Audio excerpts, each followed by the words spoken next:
Good morning! It is a beautiful Tuesday morning here in Tampa Bay, and I am so thankful for the ability and little energy I have to come out and enjoy the day, even if it's just a few minutes in my neighborhood dog park. I really haven't been out of the house in days because my body has required so much extra rest from my recurrent anaphylaxis episodes and multiple hospital admissions and ER trips, and today I finally felt a little bit better.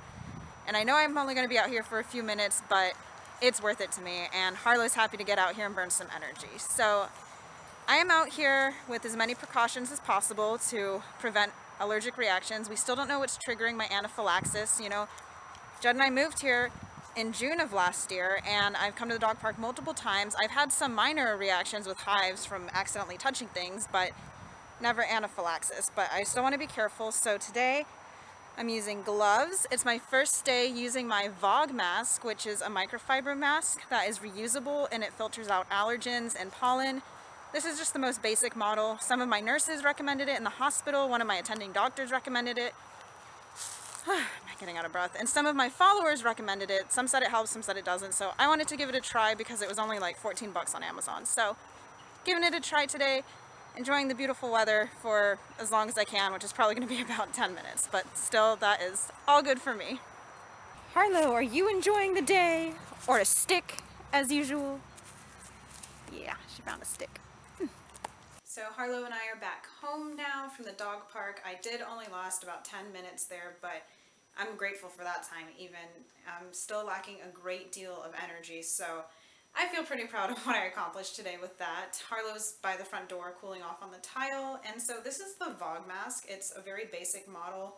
Kind of looks like underwear to put on your face, but I honestly don't know if it helped or not, because we don't even know what I'm reacting to. It could be something I'm touching, something I'm inhaling, or something I'm eating. However, with both hospital admissions, they said it's very unlikely that it's food related, and my immunologist doesn't have privileges at the hospital I get admitted to, my local hospital. She says she needs to see me before she really gives me any opinions. She wants to do a physical exam, but the consulting allergist of the hospital said he thinks it's more my body reacting to myself, and it seems like this mast cell activation disorder, and it has to do with my histamine levels and my immunity levels, which my immunoglobulin A and M levels are low, which doesn't help, and then my G levels are very borderline. So anyways, that seemed to make the most sense to me because there is no pattern whatsoever to what I'm reacting to.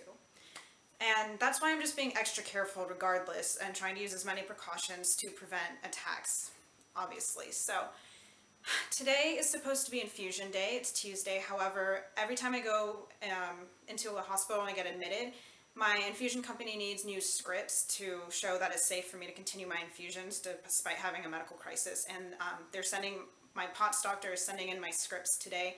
So I don't have any infusion supplies for today, which is fine, because I don't have insurance coverage yet until February 1st. Anyways, it's still not fixed, so I have to pay out of pocket.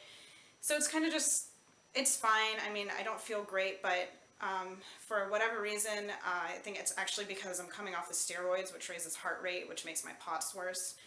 I'm doing a little bit better with my POTS, and I can walk now longer without needing my walker and not getting as dizzy and as nearly passing out, so that's good. I also got an infusion on the weekend when I had to go to the ER because of anaphylaxis. They always give me fluids because they know about my dysautonomia, so that's good. And that's my little update today. I am resting all day until Judd gets out of the academy at 3:30. Then we are rushing to my immunologist for my 5 p.m. appointment, and the only reason he can take me is because they have late afternoon appointments.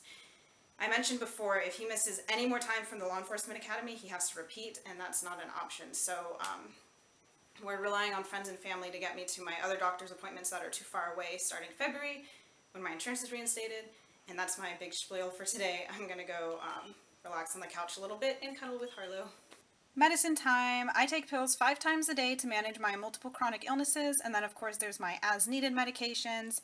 This is my first dose of the day, and I'm taking my very last dose of prednisone, and I was put on this steroid taper after my hospital admission, and it's a good and bad thing. Good because it's helping with my breathing and allergies, but bad because it has so many detrimental side effects and negatively affects my gastroparesis and POTS, and it makes me bloated, and it gives me steroid emotional problems, which I'm not even emotional to begin with, so I'm happy to be off it, but Of course, we need another form of treatment, which is good because I'm seeing my immunologist today. After I take my pills, I'm going to do my twice daily nebulizer treatment, which also helps open up my airways.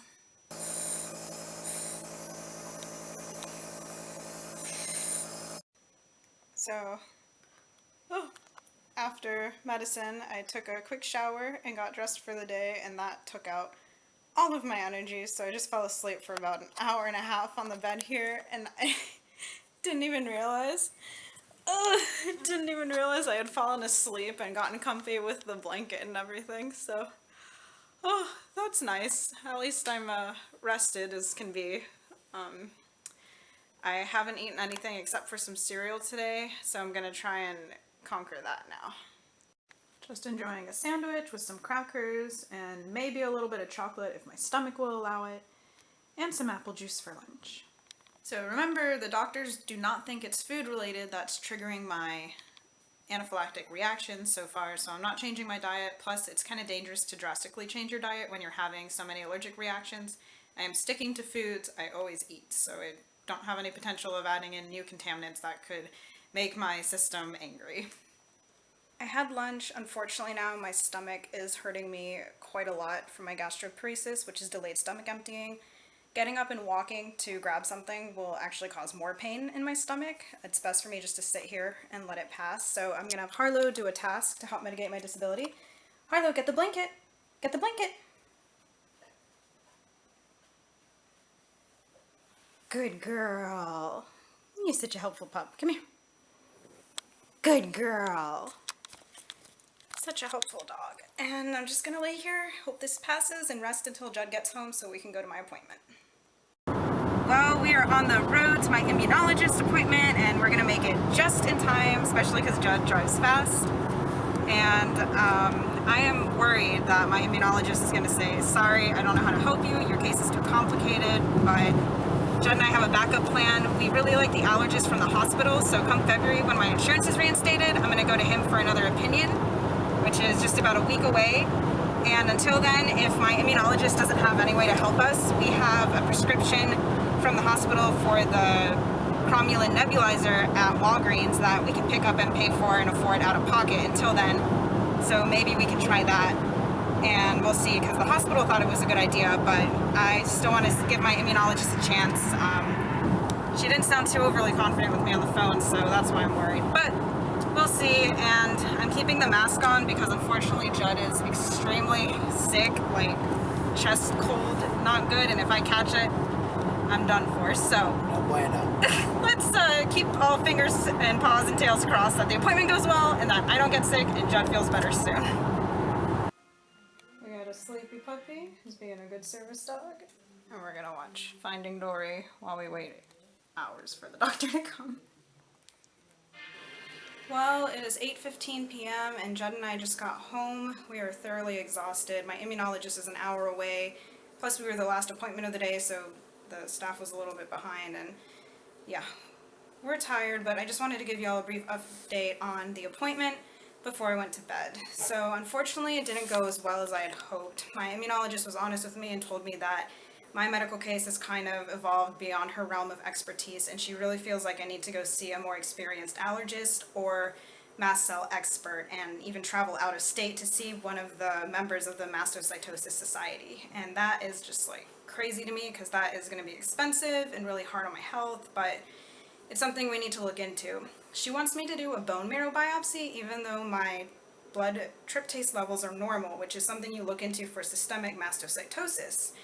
I don't want to do a bone marrow biopsy because my tryptase levels are normal, which usually is very indicative that I don't have systemic mastocytosis. However, on 2 separate occasions, my 24-hour urine histamine levels came back very elevated, even though I was on a low histamine diet, which is indicative of mast cell activation syndrome. So it looks like I might have that, or idiopathic anaphylaxis, which is anaphylaxis with no known cause. And she said, these disorders are very rare. You know, it's not common that people have them. And I was like, welcome to my life full of rare disorders. So I was just hoping she could say, we're gonna do this and get a handle on these reactions, don't worry about it. But she said, honestly, my case is very complex and she's unsure of how to approach it, so I need more opinion. She suggested somebody in University of South Florida's main campus in Tampa, another allergist who comes highly recommended. He's not part of the Mastocytosis Society, but he's well known, so I'm going to try and see him.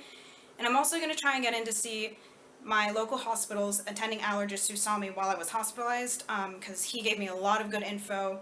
And we're not going to do nothing in the meantime. She did agree to go ahead and try the cromulin nebulizer, which is used as a preventative 4 times a day. It's a mast cell stabilizer, so that should help me. And then when my insurance is reinstated, because we can afford the cromulin out of pocket for now, since I don't have insurance until February 1st. When my insurance is reinstated, then we're going to continue forward with Xolair shots too and see if that also helps. So hopefully we get some better control over all this nonsense that's going on, because it's pretty scary. I was telling her how, with the reactions, my oxygen would go way down into the 80s and 70s when it's supposed to be in the higher 90s, and how they almost had to intubate me a few times in the hospital, and it's just not fun. So these are all the things we're thinking about. We're going to do the cromulin. I'm picking it up tomorrow. Xolair, getting some other opinions from other doctors, and hanging in there as best we can. That's it for today. I'm exhausted. John and I are going to bed early.